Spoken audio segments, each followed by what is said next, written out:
Folks at home, welcome back to the Crimson Oak Farm. And over the past several years, one of the main focuses of this channel has been building ponds. And since we're about to start building our most complicated pond yet, I thought this would be a perfect opportunity to compare the 3 ponds we've built and talk about the good and the bad, the cost of building them, and those valuable things that we learned along the way that we're going to be implementing into this new pond. And with every new pond build, there are so many variables at play, from the terrain, equipment, resourcing those materials to build the pond, what materials you're going to use to hold water, and even the water source. But our pond building journey started in our backyard, where we built an aquascape ecosystem pond for our 2 pet bass, Bonnie and Clyde. And after a few years, they had outgrown that pond, so we began the excavation of a much bigger 5-acre pond out at our farm. And that project took about 6 months from start to finish.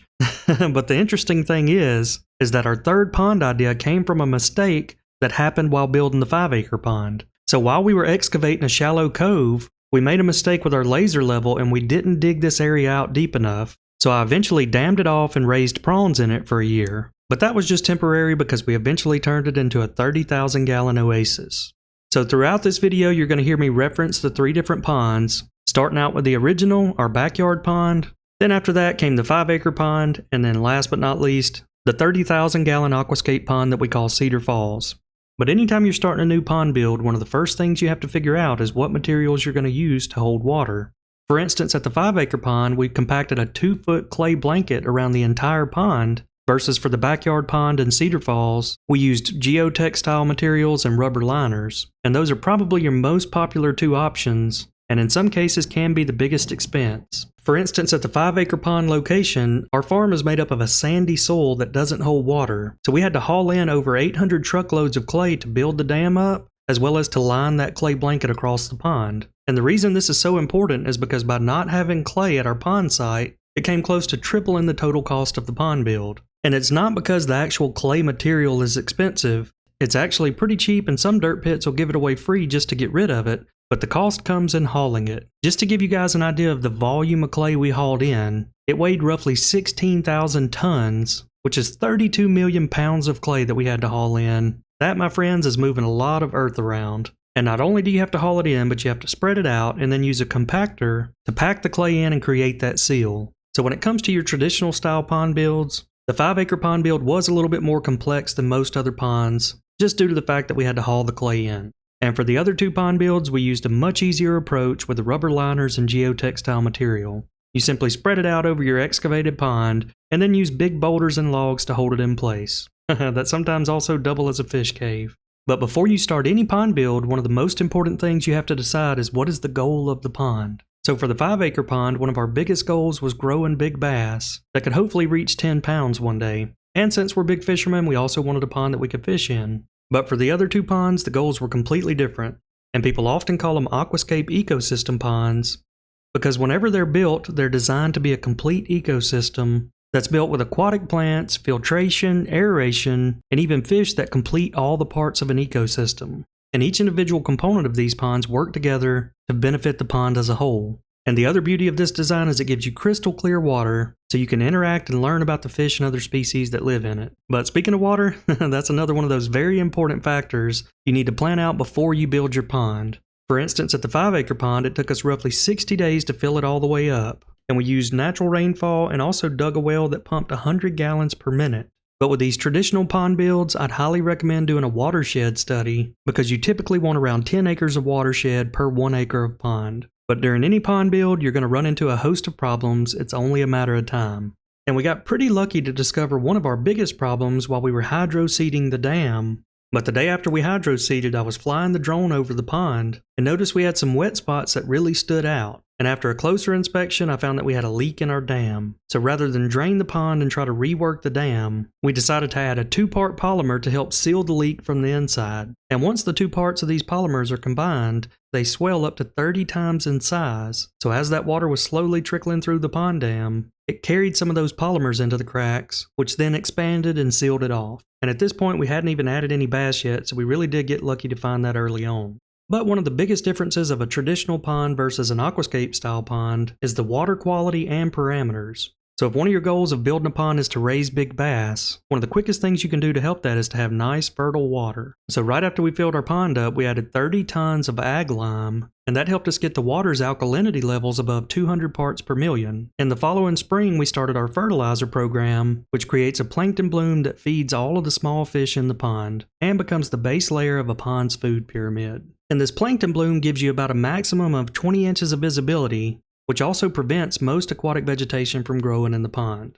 But with the aquascape style pond, they are 100% polar opposites. They're designed with wetland filters and cascading waterfalls and aquatic plants that filter all those nutrients out of the water, which makes the water crystal clear and a perfect environment for many different fish and creatures to live in. And we added a big variety like largemouth bass fry, rainbow trout, and even added crawfish, which is something we couldn't add in the 5-acre pond, and even added some baby turtles. And I mentioned that it took roughly 60 days to fill up the 5-acre pond. Well, for Cedar Falls, we started adding water before the pond build was even finished. We pumped 30,000 gallons in from the well, and when the pond construction was completed, the pond was full. But this pond was designed with a massive wetland filter with aqua blocks and tons of small gravel, so when the water is pumped through it, it acts as a natural filtration and also a home for all that beneficial bacteria. And when you combine that with the cascading waterfalls, the end result is crystal clear water. And I'll have to say the clear water is one of my favorite aspects about all of our pond builds, because when you get a glimpse of what happens beneath the water's surface, you can learn so much about the different fish and species that live in it. And most of the fish in the aquascape ponds are pets, so that clear water lets me see and interact with them every day, which is really nice. And there is no better stamp of approval after a pond build than a bald eagle flying down to take a sip out of it, and then even using one of the wooden logs as a perch. You gotta love it. And if you recall, I said you run into problems with every pond build, and Cedar Falls was no different. We had to drain this pond several times because during the pond build, we had a lot of heavy rain that created muddy conditions, and that tracked a lot of the mud down into the pond. And since it has a liner, it's a closed loop system, so the mud is trapped and has nowhere to go, and it all ended up in the bottom of the wetland filter. But thankfully, Aquascape designed a clean out housing, and I was able to pump hundreds and hundreds of gallons of that muddy water out of the pond, and after several days, it was crystal clear. And unlike the 5-acre pond, with Cedar Falls, you want to route water away from the pond, so I installed a long drain that would push the water away from Cedar Falls into the 5-acre pond. And after the first major storm, I realized that my drain may not be quite sufficient, as the water completely filled it up and almost pushed over into Cedar Falls. But after we completed Cedar Falls, we added 2 small bass that we called Johnny and June, and they became lovebirds, and we had our first successful fish spawn. And Cedar Falls produced its first new life in the form of a bunch of baby bass fry.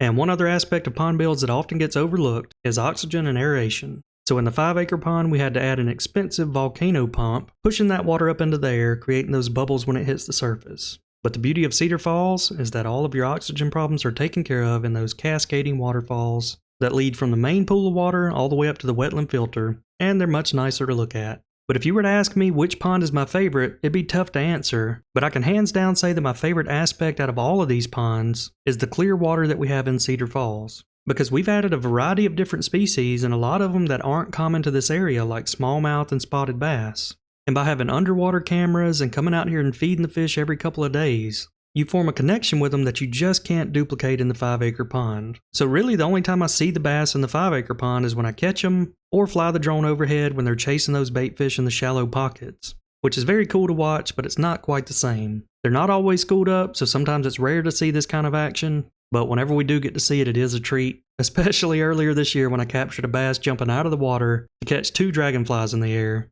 I'll have to admit that was pretty cool. But the fertile water is doing what it's designed to do, and that's grow some really big bass really quick. But that all goes back to personal preference.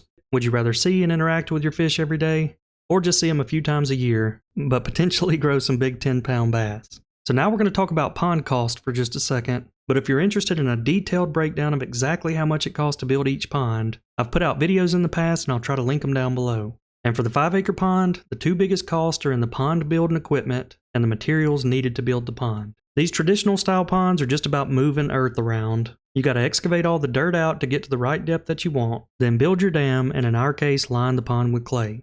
So if you're looking for a good traditional pond build location, take some core samples of dirt out of the pond area and test it to see if it's got clay that'll hold water. Because if you can find good clay on site, not only does it make the entire pond build easier, it also saves you a lot of money.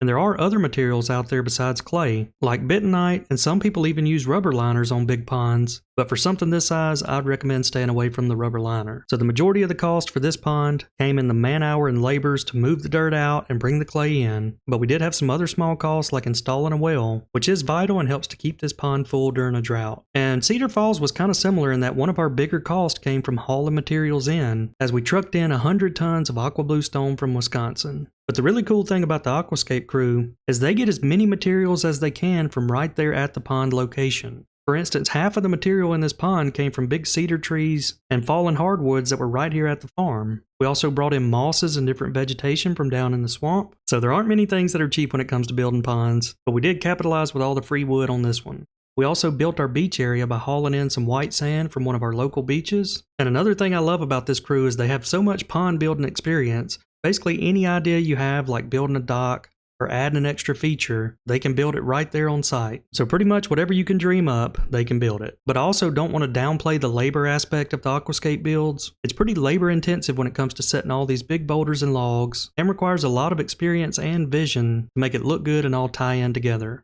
And now I have to take a minute to help all of you last-minute holiday shoppers like me that usually end up giving gift cards. These days we all take hundreds of photos that end up on our phone's camera roll, and no one ever ends up seeing them. And Aura has solved that problem with this digital picture frame that lets you upload unlimited photos and videos, and it's even intelligent and will pair photos together and also match the lighting in the room. So when I'm out here at the farm and I capture the tiger bass jumping into the air or a bald eagle swooping down to snag a fish, I hop on their app and it's easy to select those photos and send them directly to the frame. And you can even invite your family or friends to send photos to your frame through the app. So if you're looking to bring those memories back to life, or for a last-minute holiday idea, Aura's got you covered. And for those giving it as a gift, you can even preload photos and videos before it ships out, and every frame comes packaged in a premium gift box. So for a limited time, save on the perfect gift by visiting auraframes.com to get $35 off one of Aura's best-selling Carver Mat frames by using the promo code BAMABASS at checkout. That's auraframes.com, promo code BAMABASS. And this is an exclusive deal to my viewers and they sell out fast. So order yours now to get it in time for the holidays. And support the channel by mentioning us at checkout. Terms and conditions apply. So some of you may wonder what's the purpose of this video, and it's basically to show you guys the difference in the types of ponds out there, but also because we're going to take everything that we've learned from these pond builds and attempt what I consider to be one of the most complex pond builds out there. And that brings us to our next project, which is building a lazy river pond. And most of you have probably seen a lazy river at some point, but they're designed as a narrow, winding, high current body of water. And at the resorts, most people float in them, but we're going to design it as a river system that even has sections of river rapids. And it's not going to be made of cement or gunite like this lazy river is, but more of the Aquascape liner style build that also has the waterfalls built into it, with several different sections of high current smashing into big boulders, creating that river rapid effect. But the reason this pond build is so complex is because it requires a lot of pumps and motors and even power to keep that volume of water flowing and creating that river-like effect. But I mentioned this idea a couple of months ago and had several very talented people reach out. Some even have a lot of experience building lazy rivers, which is great because to pull off a pond build like this and do it right, we're going to have some talented people that have worked on this type of pond in the past. But unfortunately, the design process is going to be one of the most time-consuming parts of this build. But if we can somehow pull it off, I think it's going to be incredible and potentially one of the most unique ponds out there.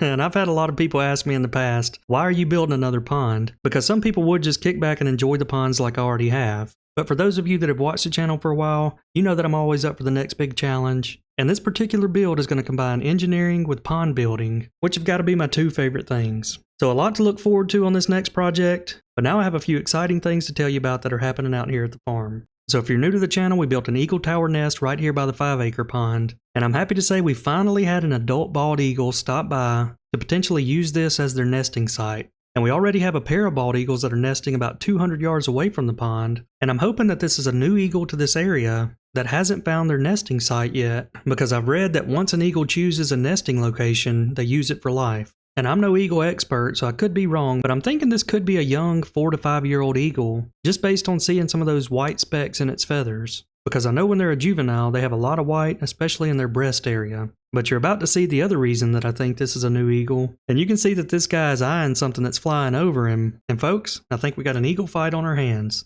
This may be turf wars. And I could be completely wrong, as I have been before with ospreys and eagles, but just based on that one's body language, it looked like they were fighting and not a pair of mating bald eagles. But let me know what you guys think in a comment down below. I know there's a bunch of you out there that know a lot more about bald eagles than I do, but the timing couldn't be more perfect because we're about to start our live stream, and it would be pretty amazing if we had some eagles nesting whenever the cams went live. And if you missed our last video, we had our first trespasser out here at the 5-acre pond, and I'd highly recommend watching that one if you missed it. It was pretty entertaining. But in that video, I offered to give away a fishing trip out here to the 5-acre pond to whoever came up with the best name for the trespasser. And there were some really good submissions. One of my favorites said Lane Kiffin is the trespasser because he ran off as quick as he could. Sorry, Ole Miss fans, that may be too soon. But ultimately, I let you guys decide who the winner should be. And with over 2,000 likes, Nathaniel is the winner, as he said Fishing Trip should be the guy's name. And that's pretty clever because he tripped as he was running away from the pond. So reach out to me, Nathaniel, and we'll get your trip set up. But I always love it when new wildlife shows up at the pond. And this week we had a group of whistling ducks show up. And if you guys recall, we had a pair of whistling ducks that were the first ducks to successfully have babies here at the pond. And each time a group of them shows up, I always wonder if it was those original hatchlings.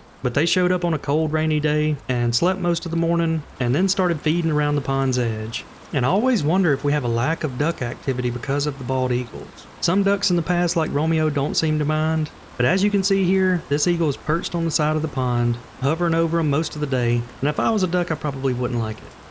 But that's not the only new guy to show up. A couple of days later on a cold, frosty morning, this friendly little guy showed up. And while I was watching this clip back, I noticed that something happened by accident. So one of the ducks in this shot is a duck decoy, and the only reason I have it in the pond is to mark the location of the diffuser that's sitting on the bottom. So if I ever need to remove it from the pond, there's a rope attached to the bottom of it and I can easily pull it out. But I just noticed that the bubbles from the diffuser actually make the duck look lifelike and like he's swimming around in a circle. And I know there's a lot of duck hunters out there that pay good money to make their decoys move around. And who would have ever thought that a diffuser would do the trick? But this little guy is a waddler. He spends most of his time wiggling back and forth and taking a bath. But speaking of that live stream, I was getting a new camera set up here in Cedar Falls, and this one's pretty cool because it's got a windshield wiper on it, which if you've ever dealt with underwater cameras, you know how key that is because algae grows on them almost year round. But look who was hanging out here behind the rock and almost scared me to death when I was sitting about 10 inches away from him. We got Jake the Snake out here sunning.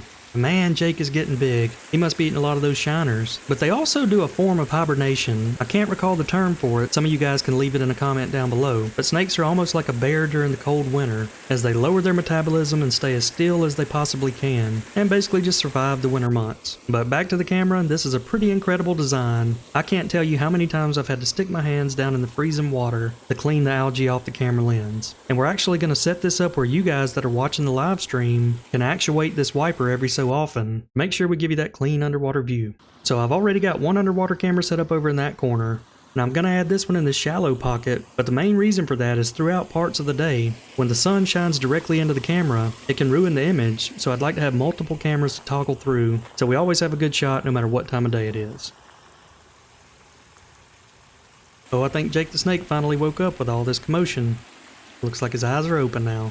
Alright, we got one more delivery for the live stream, and that's a 650-pound feeder that we're going to install down by the woods where we feed the deer. And although this one has a timer that you can set to go off multiple times a day, we're going to give you guys the control by tapping into this motor feed with a PLC, and each time we send it an output, the feeder will go off for 2 to 3 seconds. It's basically going to be an interactive live stream with a lot of unique features to keep you guys involved. We even have our little buddy Oliver out here spray painting some cameras, so they'll blend in a little more and not stand out to those deer and other wildlife. But man, I'm ready for the streams to go live because there's always so much crazy stuff that happens out here. Watch as this bobcat is trotting by and this doe says, "Not today," until he jumps in the air and then the doe runs off. That's just not something you see every day. So I was out here under the old oak tree admiring how good this winter grass is growing. It's nice and green and lush. And if you notice, I got a rope hanging from one of the tree limbs there. And a couple days later when I came back, I noticed that it was on top of the limb, almost like something pulled it up into the tree. So let's take a look on this camera and see who's guilty. Oh, it looks like we got one of our little fawns coming up to it. He's pretty much lost all of his spots now. But he's not the suspect we're looking for. And look at there, I think it's his brother or sister, another fawn that just lost his spots. I think they smell the rope but may not be quite tall enough to sniff it. And another little guy hanging out here. But you can't be the guilty one. But now we're starting to see some potential suspects. You can see the rope definitely caught the eye of this raccoon. And can you believe it, just minutes later, a deer walked by in the background which triggered the camera to come on. And you can see the raccoon pulling it up into the tree. So those little bandits are always getting into something. But the old oak tree is a hot spot. These deer like eating all that tall green grass. Alright, now let's see what's going on down at the creek. We've had a lot of rain recently, so the swamps are flooded. And this is the second time in the past month that we've captured a hawk flying down. I'm guessing it's hunting something down here, and even looks like it has something in its claws. And we feed all the armadillos good. Look at this chunky boy. And man, look at poor old George Jones the possum. He's getting old. Hey, and look, there's the beaver. That's also only the second time we've seen him. There's another good look at him. Man, he's big. Alright, got a mama and a little one crossing the creek. And a raccoon hunting in the swamp. I think they love it when the swamps are flooded. Makes it easier for them to catch the crawfish. And there's old Peter Cottontail, nibbling on some vines. And another shot of the bandit down there hunting in the water. Alright, now let's head over to Bonnie's Bayou. We got Mr. Longneck the blue heron eating the golden shiners. Got him. So something's going on here recently with the deer in my cameras. Over the past few years, it was pretty common for them to come up and just sniff them. But watch as this deer completely unscrews the camera off of the stand that it's on. It's like he knew what he was doing. He makes several rotations of the camera until it falls off onto the ground face first. But there's one thing for sure, whenever you add a bunch of adult golden shiners to a pond, you're gonna see some increased bird activity. We've never seen so many birds as we have in the past couple of weeks, but here's a close-up look at this little guy. Not sure what he's hunting in that vegetation. Maybe some baby tilapia or something really small. But you can see when he gets out a little deeper, there's much better snacks out there. No telling how many of these shiners we lose to birds. Hey, and this is the second video in a row where we get a sighting from our little fox. It looks like he claimed his territory. Alright, got the whole squad out here today. At the moment, all the deer and raccoons are getting along. I do like watching these raccoons in the daytime. They always make the funniest expressions. But the deer and raccoons don't always get along. Every once in a while we'll have some turf wars. Here's a doe coming up. Not too happy that the raccoon's eating her snacks.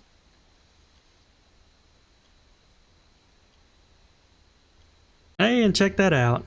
Even the fawns are doing a little fighting tonight. More deer and raccoon activity. And the big buck doesn't seem to mind the raccoons at all. There must be something in the air because I think everything's ready to fight tonight. Now even the raccoons are about to battle it out. I think that's our two babies. They wrestle every night.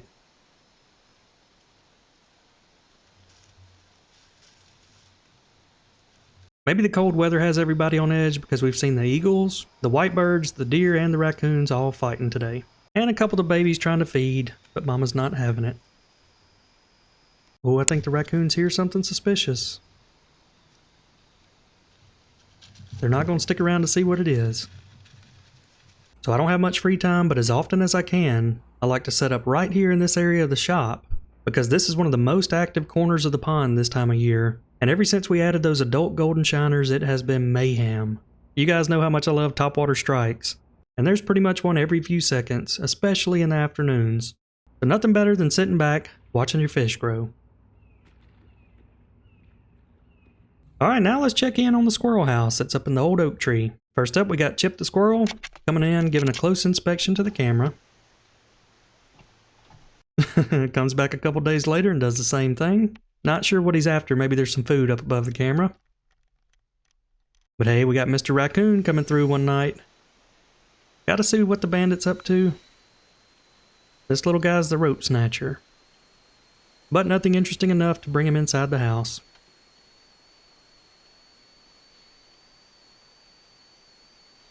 And this little birdie's becoming a regular here now. We see him once or twice a day. If nobody's in the house, he'll stop by, peck around, looking for some groceries. Alright, time to do a little bass fishing. If you missed the last video, we caught the biggest bass we've ever caught out of here, a 7-pounder, right over there off the side of the dock. But just like always, we're going to catch some of the bass and scan them to get their pit tag number, look them up in the database and see how big they've gotten. And these pit tag reader kits make a good last minute Christmas gift. So if you're still looking for one, I'll put a link down in the video description below.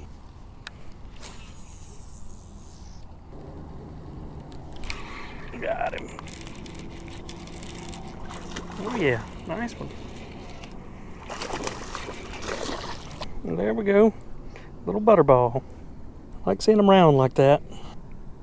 Alright, this fish has been caught 570873, weighing in at 2.44 pounds. Alright, this fish is named Gabe, and we've caught it 4 times now, and it's gained a little bit over a half a pound since we caught it back in April. Good to see that growth. There we go. Oh, he's running. Got a school of them right over here. Yeah, got a fighter. The little guy, but he was still fighting. Alright, he's been caught 32888, weighing in at 1.85 pounds. Alright, this fish is named Evan Rude, and the only other time we caught it was back during the survey, and it weighed 1.1 pounds then, but the biologist kept it, which must have meant that Evan Rude's a female, and has almost gained 3/4 of a pound since then, so seeing some good growth. Another one right there in the same spot. That must be where all the shiners are hanging out. It's the biggest one of the day. Another chunky fish. Alright, this one's been caught 69709, weighing in at 2.82 pounds. Alright, this fish is named Elon, and you can tell it's eating some shiners. We caught it just a couple of weeks ago, and its weight's already up since then. Elon's in the middle of bulking season. So I started out with 2 different types of swim baits, one bigger 5-inch swim bait and one smaller 3-inch on a spinning rod. And a couple weeks from now, this will probably work much better, but the water's still isn't too cold just yet, so the bigger one's working. We had our first sub-freezing temperatures, and that cooler water moved all the bait fish out here to the deeper water. And those bass are just sitting out here off the shelf, picking off the shiners as they swim by.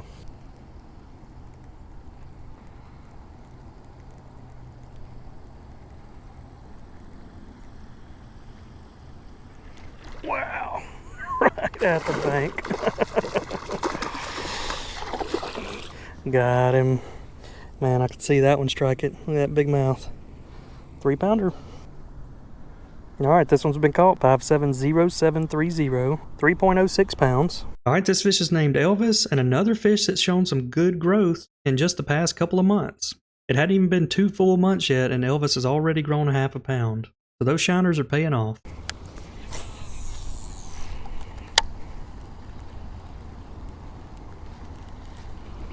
Man, that one hit it hard. I could see it up there on the surface. It's a good fish. Oh yeah. That'll be the biggest one of the day. It definitely feels like it. Oh.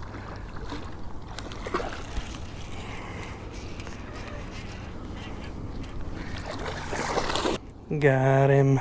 Now that's a nice looking fish.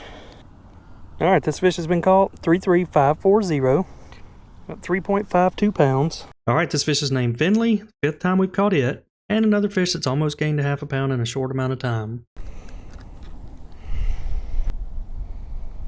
Alright, this fish has not been caught, and its new tag is going to be 33106. Alright, we need a name for this fish. It starts with a W, and we've got some open spots on our list, U through Z. So leave your fish name comments down below and we'll try to finish out this list next week. Alright folks, if you made it this far in the video, make sure to hit that subscribe button to follow along with all the ponds and wildlife out here at the farm. But I hope y'all enjoyed this one, and we will see you all next time.